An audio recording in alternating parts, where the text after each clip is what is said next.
Laga antara Indonesia dan Korea Selatan baru saja berakhir, tetapi perbincangan di kalangan pecinta voli justru mengarah pada satu nama yang bahkan tidak menjadi sorotan utama pertandingan tersebut. Nama itu adalah Megawati Hangestri. Bukan tanpa alasan. Pertandingan itu membuat banyak penonton kembali mengingat bagaimana sulitnya menghadapi sistem pertahanan Korea Selatan. Setiap serangan harus melewati blok yang disiplin, koordinasi pertahanan yang rapi, dan pemain-pemain yang sangat cepat membaca arah permainan. Di tengah situasi tersebut, banyak penggemar tiba-tiba menyadari satu hal. Apa yang selama ini dilakukan Megawati di V-League ternyata jauh lebih sulit daripada yang terlihat. Selama 2 musim berkarier di Korea Selatan, Megawati bukan hanya sekadar bermain. Ia menjadi tumpuan utama tim, pemain yang paling diwaspadai lawan, sekaligus sosok yang dituntut menghasilkan poin dalam hampir setiap pertandingan.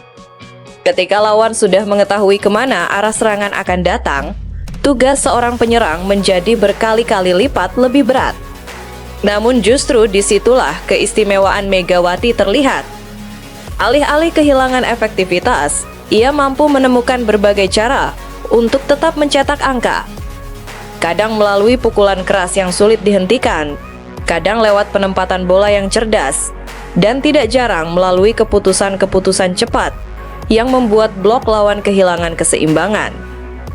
Kemampuan seperti itu tidak muncul begitu saja. Dibutuhkan pengalaman panjang, pemahaman permainan yang tinggi, dan keberanian mengambil keputusan dalam tekanan besar. Semua elemen tersebut perlahan terbentuk selama Megawati menghadapi kompetisi ketat di Korea Selatan. Karena itulah banyak pengamat menilai bahwa salah satu kekuatan terbesar Megawati bukan hanya fisiknya, melainkan cara berpikirnya saat berada di lapangan. Dalam hitungan detik, ia mampu menganalisis posisi lawan, membaca celah pertahanan, lalu menentukan pilihan terbaik untuk menyelesaikan serangan. Proses yang terlihat sederhana bagi penonton, tetapi sangat rumit ketika harus dilakukan di tengah pertandingan berintensitas tinggi. Pertandingan melawan Korea Selatan kali ini seakan menjadi pengingat tentang kualitas tersebut. Semakin kuat pertahanan yang dihadapi Indonesia, semakin banyak penggemar yang teringat pada perjuangan Megawati saat menghadapi lawan-lawan serupa hampir setiap minggu di V-League. Tidak sedikit yang kemudian memberikan apresiasi lebih besar terhadap pencapaiannya, sebab bermain di liga luar negeri saja sudah menjadi tantangan tersendiri. Tetapi mampu berkembang, menjadi pemain andalan, dan mendapatkan pengakuan dari publik Korea Selatan adalah pencapaian yang jauh lebih istimewa. Itulah mengapa nama Megawati masih terus dibicarakan hingga sekarang.